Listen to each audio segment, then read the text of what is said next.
watching Off TV, switch from all, and stay tuned.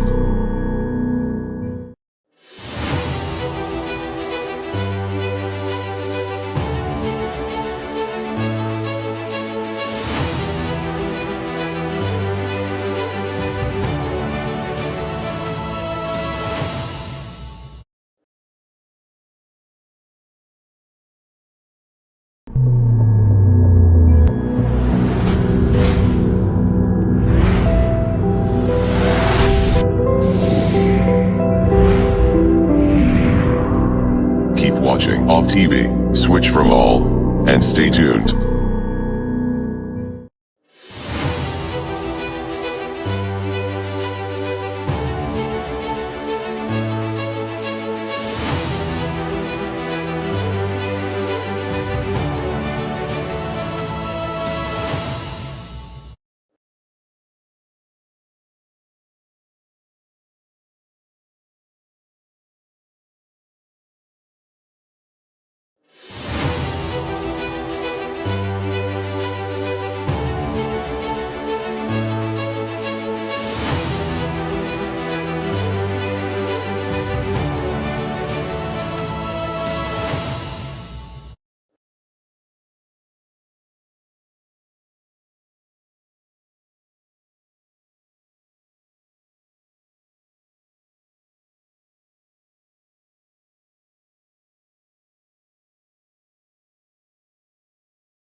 Nonsia enya abo ewo off kasamfo nyine so yebutu Taifa Junction enkrakro kesiemu ena ye topete Ghana asase so nyinada wei eyensem ayabobo no ewo man Ghana mu eni de edia de ntwetwe ewo afofo nom so ekroso yakeka abubom se off anopa nonsia kasebo ena de Ghana nyina gina tum nana akwasi amofa maba betena ebe wesa ede gu asum ewo mebusumi ede to so dumiensa afempem no ni aduonu ensia yimu na nsam no yenhwe ne eba bedi mu akotwe no ebi Namos etumi akase galamse a omokon afidie omodo omadwene esisu eyi wona free efom emramu etumi de omo akọ eye community mining adwuma emu afiye bebo eramu enipa ebe dumienu na watimi ebua wonfo ewo Kumase esan enwura watu egu basabasa enti Afins Road Minister Afra Contractors wo inche Elibo Road Project no ho esan adwuma enkoso a enko entem no enso ehum Afi police nso ehye oman no munyina campaign ase etia emofra eye mono afi ye de ani ebetro mu nso kwakwakuafo esu ewo producer price a wate so no eho afi ye de ani betro mu ewo parliament eno na parliament etwase Asante Achim North MP yetimi ache no ewo Amsterdam eye Schiphol Hotel Schiphol Airport wei eni nsam ahodo fufuru bi ma keka ho ena meda me hotel akwaba etimi ababe sane eponimu ediamo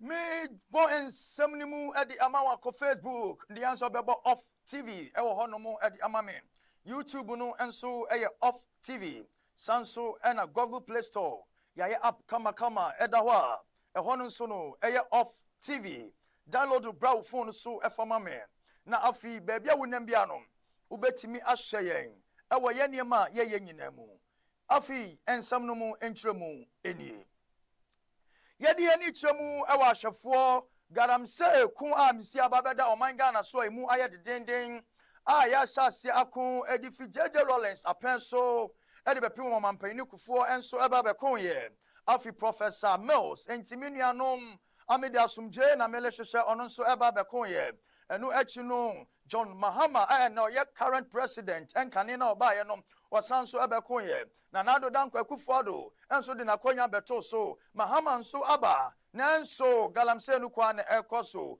ne nyinaa ne sɛ ɔmo pɛ ano pumasibra nanso adwuma ani ɔman mu nti ama mebunu ete pentinkwa to ɔmo pam ya nopa ne yakomu anajo ɔmo ba anajo ne yakoma homate fi sɛ yɛtena fi a yɛnim adwuma yɛyɛ ɛno ɛna director of operations wɔ national illegal mining operations secretariat Colonel Dominic Bua aka sɛ aba no sesa kwan a wɔfa so akon galamsey na ne nyinaa ne sɛ wɔana dwene si sɛ wɔbɛtae ɛyɛ minings no nko afiri kwaye mu a ɛnyɛ abere betumi ayeye ne sentino wonya echiwa ne ade wo community mining mu said ebeya wo betimi enye adwuma ewo emra kwa so a wonse ensuo afi adwuma hodo a ebeboa emebinum a ekuta dibra hodo o mo ntimi nya adwuma nya o mo ye galamsey o mo se no no ene ensa so mu a ene na ye de wo adwuma no ne ade wo akosem se ne ebeya beboa wo si we ya assembly tropa efrisem nanche ma ba bebre wo ye galamsey no kasem adwuma woni nti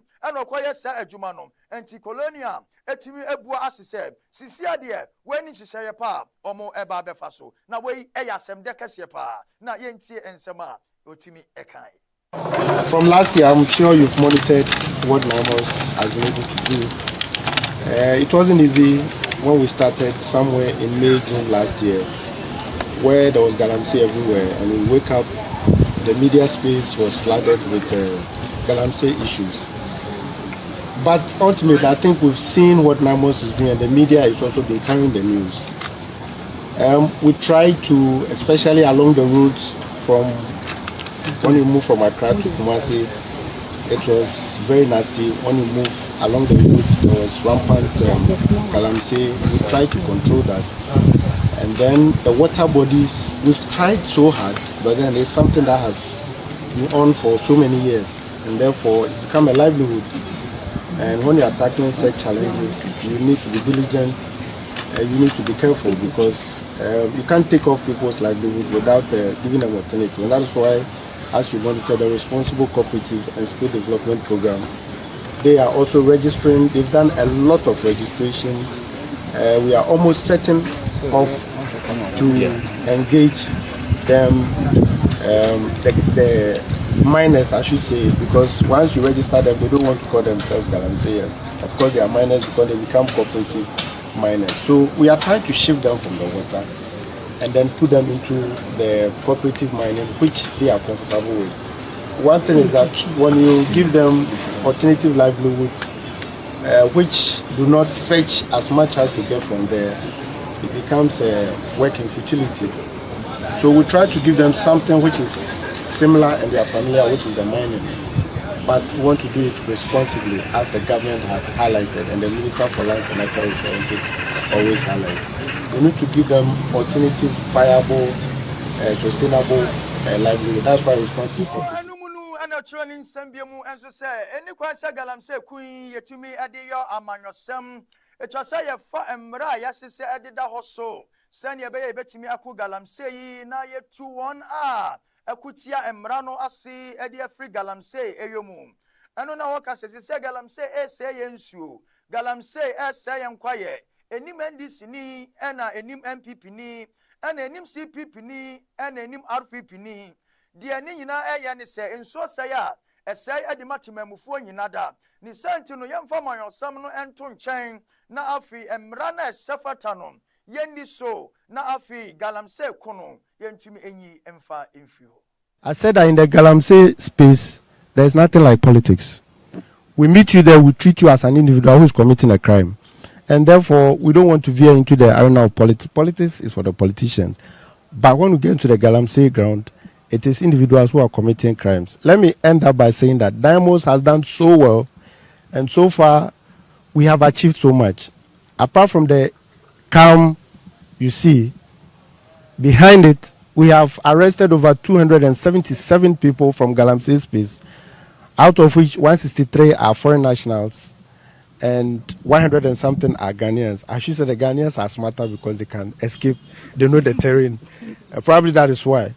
But there are about 112 excavators which are seized and secure that I can always go and show whoever wants to see. They are under the authority of the Minister for Lands and Natural Resources.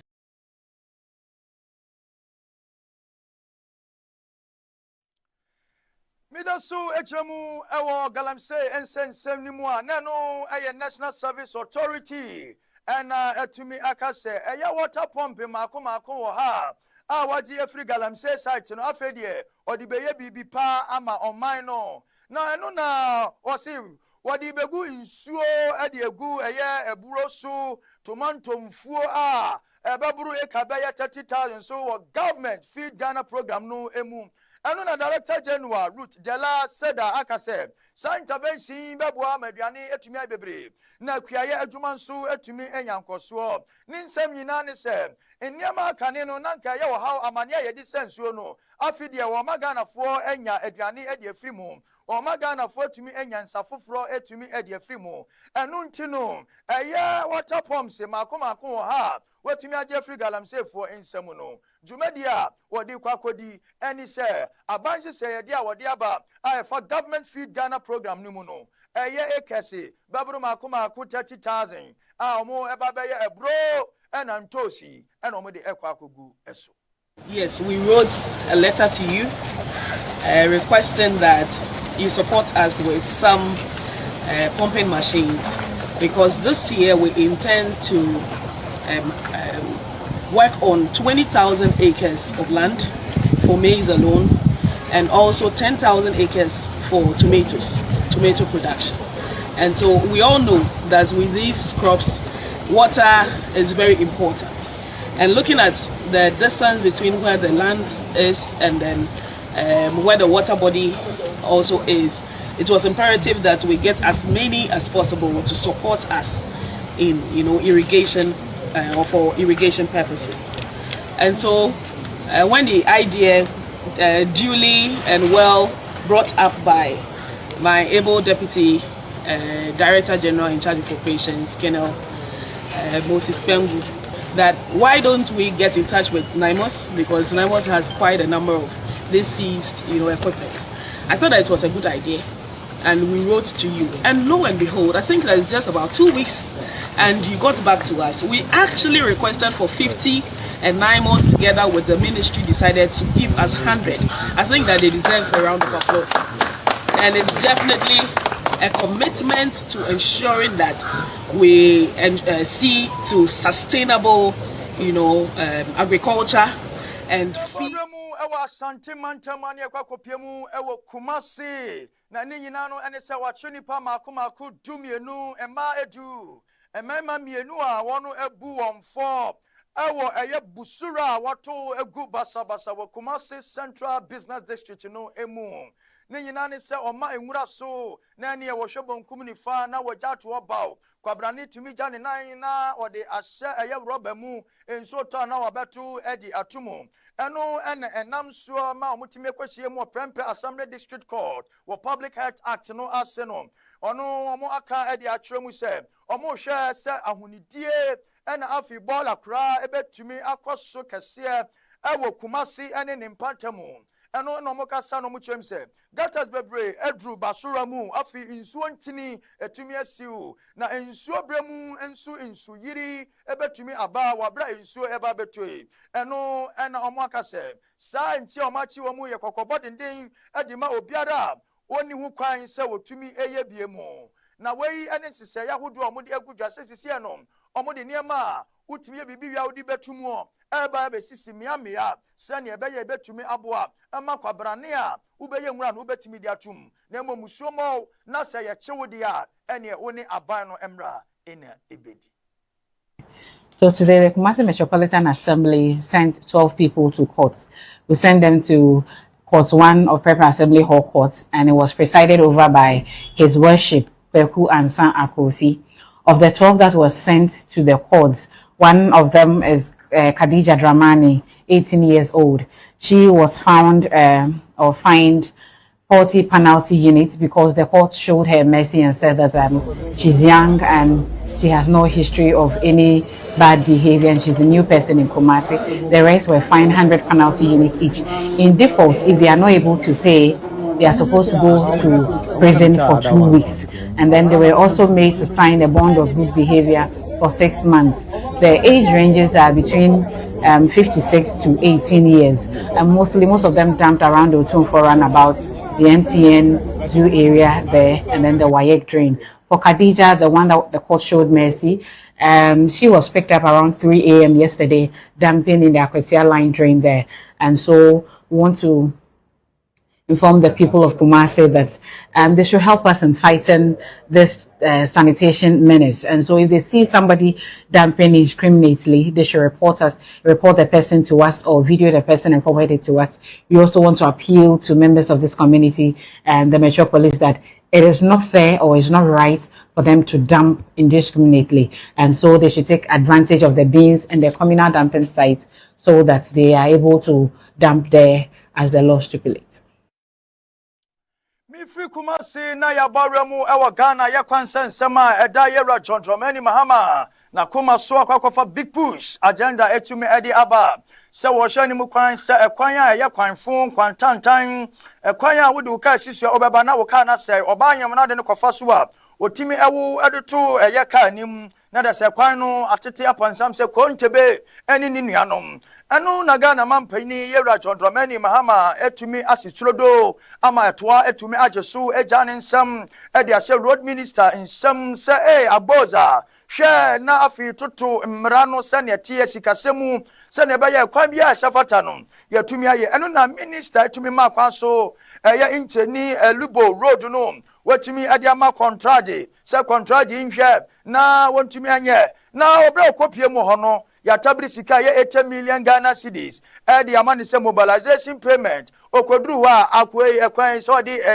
excavator ba kukosi so di caterpillar ojifa so ba kumienu di awiabofa so no wawie waja kwa na to ene bosome ba kon no akoso ba kon na wotumienu na wapie mu enu sofo yi ekoko hu ya no say hey how dare you adan ene ya ma usika sefadi dwuma na wankasa wode wope ekwan no enkoso ne santino na watumu ya yes show say bra Ghana ya highway authority na afi ensema ekoso no bra na ebeyiwa no enum na wo sese na nka etwa se ka wotumi gisa contract no etimi edi efri ni nsam nanso nam sika kase omodi ama ni ntino oso ani mu kwan so ba bepiem highway authority anim na watumu na afi ensam ne niam e wo no omatumi edi abono na yenhwe minister ebufu ene nsema osibi ekan. This project, Lubo Junction project, as said, 71.25 kilometers. Those of you following us have seen the condition of that road and the conditions under which our compatriots who live on this road live. You saw them drying cocoa. Much of what is the economic stay of our country. But you drove on those roads and nobody was even patching pothole, which was supposed to be the responsibility of the contractor. You stopped and spoke to women who tell you the ordeal they go through. Some I cannot repeat here, some actually leading to death. And that is the reason the president prioritized this road as big push. This contractor has been on this road for ages and it's not new. Doesn't need to mobilize. He's always been here. The little drainage structures you saw, he did them long time ago. But even patching the gullies on the road, he would not do it. Frankly speaking, if not that, I've been advised by the chief executive of highways that we need to give him a little bit time. And also, if not because of the fact that we paid this contractor 80.2 million Ghana cedi mobilization. In the past, government stopped paying mobilization simply because of something like this. If not because we paid 80.2, I would have terminated their contract right now. But if I terminate, the process of recovering this money becomes another matter. So I listened to the chief executive of highways, but the only reason I'm not terminating right now is because they have 80.2 million of our money in their pocket, and retrieving that money will be difficult. We are totally disappointed. In fact, this is one of the worst situations we've seen since we started monitoring Big Push project. The worst is that the beneficial owner of this company doesn't stay in the country. Anytime you call him, he's outside of the country. If you want to stay, if you want to work here, you must stay and account for these things. It's not a matter of just sending other people. You are not even a Ghanaian. You are a foreigner, actually now a Ghanaian. So I am asking the reps of this contractor appear before highways within the week, wherever you are, if you are still interested. You cannot take our 80.2 million, and then when we are even looking for you, we can't find you. Doesn't respond to any call or another thing. Unacceptable. We don't owe you anything. Like I said, over 5,000 people want this job. Yepiemu ewo Ghana police for ensem emu motimi edi ababe tuja.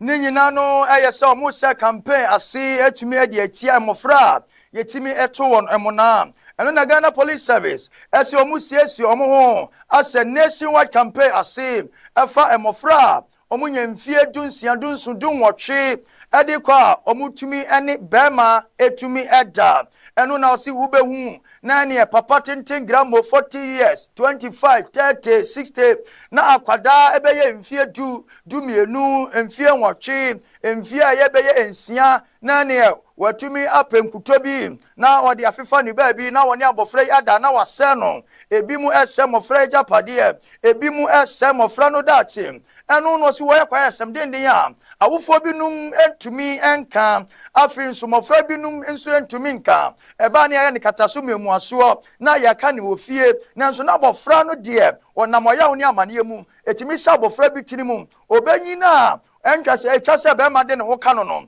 na woni akono bi a edi ma be ma nam yawde bi a watumi afamu no eno ena ohwe animu kwanse sisia de animguase ni wohia mofra bebre etumi ekomu no sawo haw no omo baba be yi afri mu eno na wose sisom baba wuramu awabusuaku ahodo mu efi ahodo mu omanga na nyina na oma ye nkyerɛkyerɛ sani ebeye ebeboa ama mane mofra hu okukua mu no etumi afri ho na yenhwɛ Ghana Police Service ensama omotimi ede ato eja Service working in close collaboration with the Australian Federal Police and Interpol has arrested 3 Ghanaians for the taking, production, publication and processing of indecent images, photographs and videos of children contrary to section 62(1)(a), (b), (c) and (d) of the Cybersecurity Act 2020 Act 1038.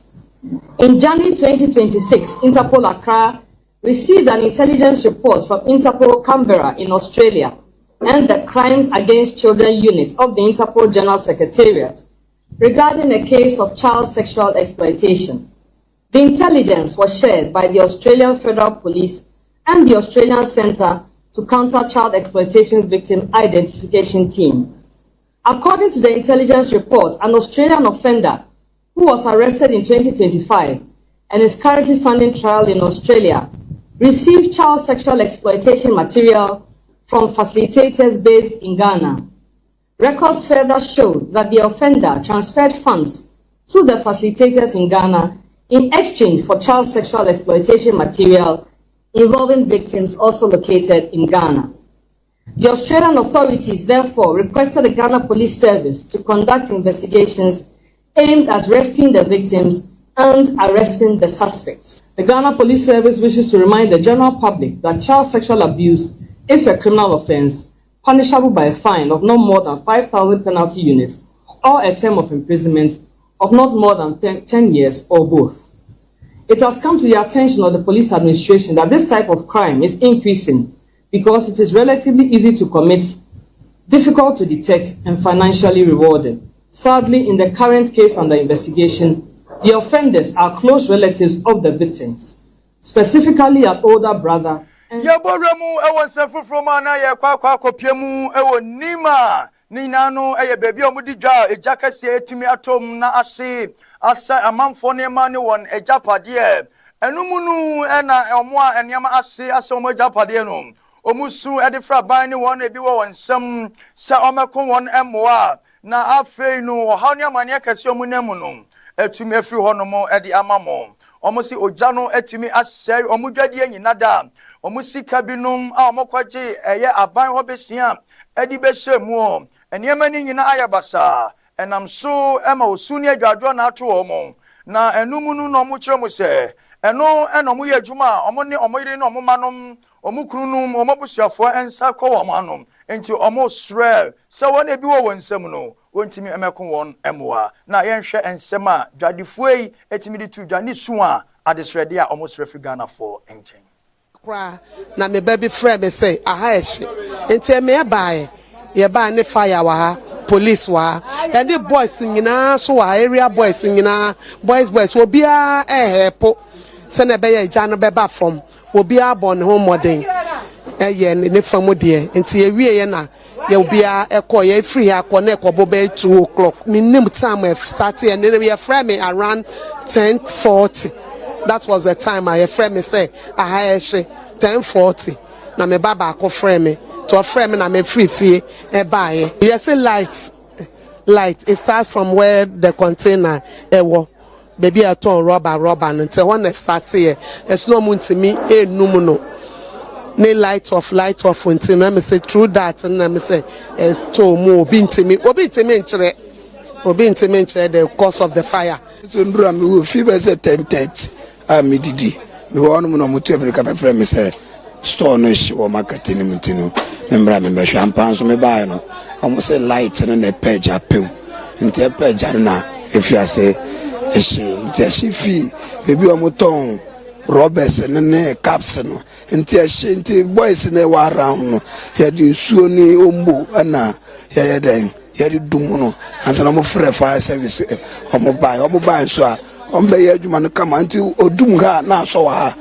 oso odum ha na so wa nti oso odum ya nti nsuo ni sa na odum sa na wo ko akiri wo nso hye pa nti no zamna mafo no hye caps ne pack ne robbers ne omo titumantos magi niema pati oyo ni niema ahye no enye niema ketwa obi empira radio bi empira ama ojade die tumi dum no pa ana fire service for so be yade e boy ahye bibi ahye nyoma bi kwa o mu ahye na ntoman tade bi na wo ahye aha ye ni ma market nti on boy ya bibi ase on boy ni ntumi shasie bio e hahye who say papa nyago fire service for join na area boys so omo ayade omo so mo do omo ho ji mu baye ba niam bebre ahye ye niam bebre ahye e sire mimi to jele na mi sister beton amu na tomatoes na park ye niam bebre ahye niam ye free na ye beton na yakotu na asaji fufu te say abanse ye panchon boye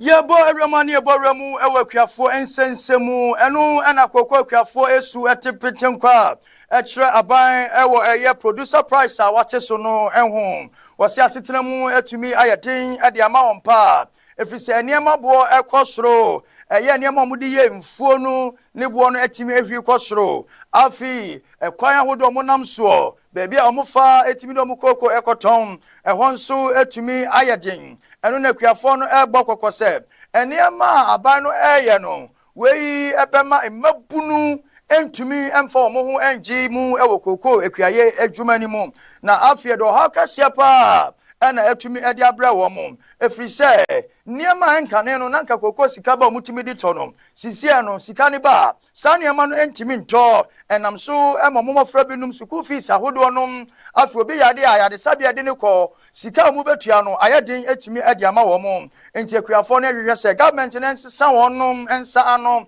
emfamfa ba bia omotimi di wo mu etumi ade afa no sane ebeye betumi aboa emabusuakuo ena afi wona edokoko etumi anyamfa so pa ewo koko efumu emu na yentie nsema etimi ekos emetie invest kra hokumi nkwae ma also kra wo kra no ko SS ewo tufu hemai ma me no kase nyina abofram atifie me yes kampo eda emfa ma me kase okoko 4 packs ewo crash ho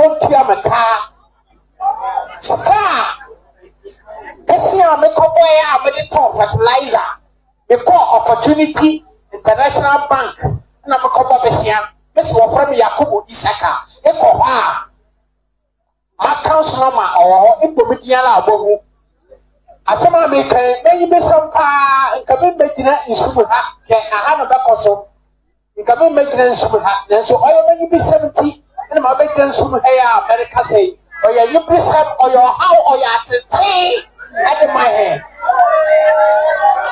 and intimate strength can you for and abaya o si there one more hand na kokoro so wa tudum ka one first camera Oma opa ye bi ne dia hwema ye kokko a ye twange ba pemenne ye san keska wose we cheska o da ma akrache fon so sisika na mai enti ye bisa ma ne atofo sen de ye sika no wo hen akwafo ye sika e wo hen osane da meberen na matwa sekan 40 cedis mo ba na 5 cedis and Messi de Gina, second 60 cities, ever not 20 cities.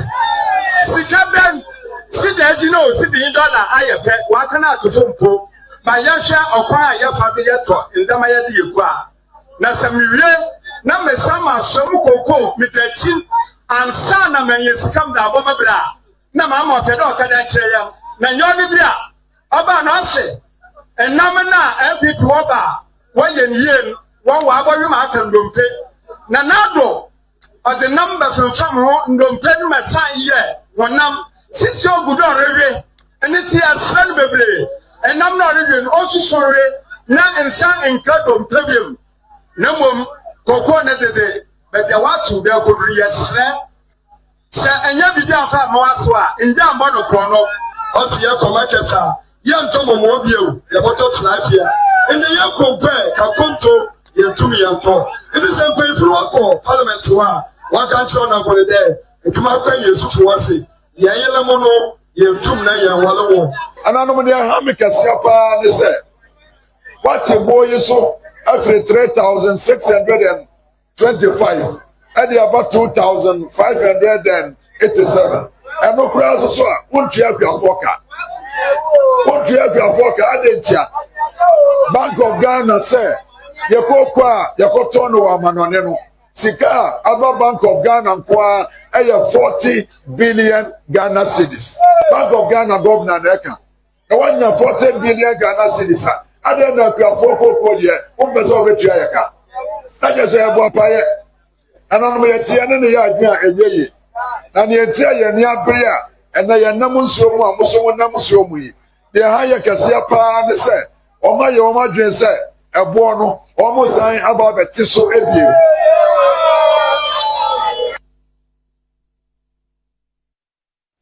Mi boremu our Ghana Tourism Development Company. You from say GTDC and omotumi ada a tourism product. Ne service for Eddie sell tourism kosuomu edin. Now our lunch event no aseno and a Professor Kobe Mensah. Ekasa tray attendance ono no efa ehia sega na etumi science ase efa ya tourism sector no home se na ebe ya ebeboa ema wona etumi ebaga na ha eba be shra afoforo no eba be hwehwe ye niema de otumfo nyankopon de adom yen ena afi de kwabrane enso etumi de ayato a ye fa no se tourist site no eniema timi akoye etumi ade amaye na yentie ma Professor Kobe Mensah eka kire wona eba dwumadie no as and we'll get on it up until now. Thank you so much. Now, before I start, let me say a round of applause to my staff, my management team and staff. To be very honest with you, they have been breaking their backs. If I tell you the kind of motivations or non-motivations that they have, you won't believe it. And for them to produce what you're saying, I always wonder if I were in their shoes, I would do this. To be very, very honest with you. So a round of applause to my management team and the entire staff.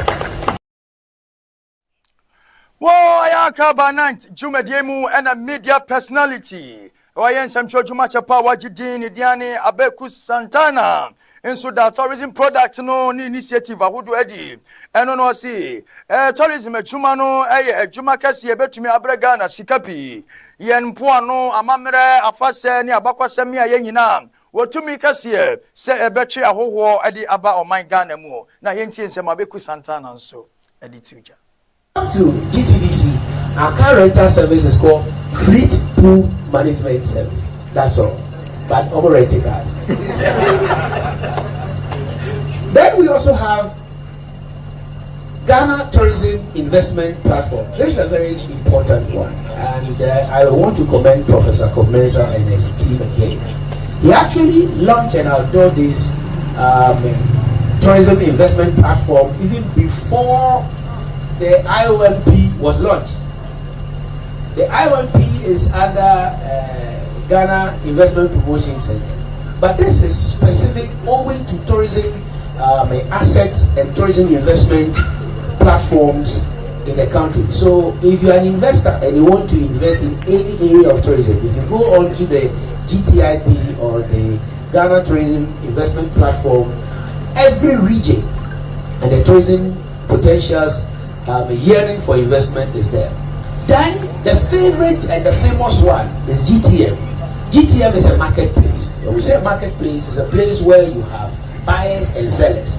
And here, the sellers are vendors and operators, hotel accommodation, event organizers, event. Wo ewie ni munu ye kwakopiemu ewo Asante Achim North Mrase Bejani Honorable Kwame Ohene Frimpong menu eka say sisia no watimi akwakodi aban ensem ewo Amsterdam Netherlands ehɔ no eye Sifo Airport na ni nyina no na eye Mrase Bejafo speaker ne parliament wona edi animu edi ababa betuja sai eye no kware na ne abasisi no ensama efa niema ntia ye no de ompremprenya omunya ehunumu ye ne santino omuni empanifo ahodo no omowo Amsterdam Netherlands etimi edi nkomo etimi edi ahwehwe ensem ni mu sane ebeya yenua bema Kwame Ohene Frimpong yebetumi agya no na wotimi di nani etremu ewo oman Ghana emu. Aha ena ebre ebe mame kwan na ensam anopai mitumi edi ebesomo self anopa no nsia kase bono somfona na kwase amofa medi wasie Refinance Staff International ene krami mu eda fiada gidigidi mpaya na ebe koso fa wo ha no amane no beda ntwe di amponyankopon obosoro bo asase tuturu bo nso ose ade ye no ne ho na obehu say yes to me be esi to me ben ana achechire oso ma wundi ebusia ben ana edi nkonu ade ato so eda ekina efiada nonso ene fa na jumadi na asase edifuro akopem se dumienu ebebo bra oba betoye na afu wi a ensem bia da etwa se ne nyame akoa etimi edi ho nkomo no obetena se ya aso ede ama Prophet Paul Kofi Otro na afino wetie winsem na ode afro edutwedi amponyankopon anim no nso aye etumi edi ama enchi akase nkoma na ama ampomfi Joy Amofa Junior, my lovely son, I love you so much. Afi nchi akase nso enko emfa emma eye nana Ajua Poku Asmet nchakasi enko enfama afiem di pharmacy mamtuto ndro homichiamo jena nene nkofo nom wona wo nyina da afi the great Samin ono na dim 25 frememu ono na ye bibia da na otimi edimi bae ma nso humi Kofi Samin nyame shiro sami bi nyame enya okase aha ne Ghana fo esi ohene ba ohene nana ba betnase na the owner of the morning show watimi the morning show papa etumi ediablo the dinkum of the airwaves sekwenin enchakase enko entumi enfama media na kwasi amofa nyame pa nwumre no nsia no num ni fa ye besanso esia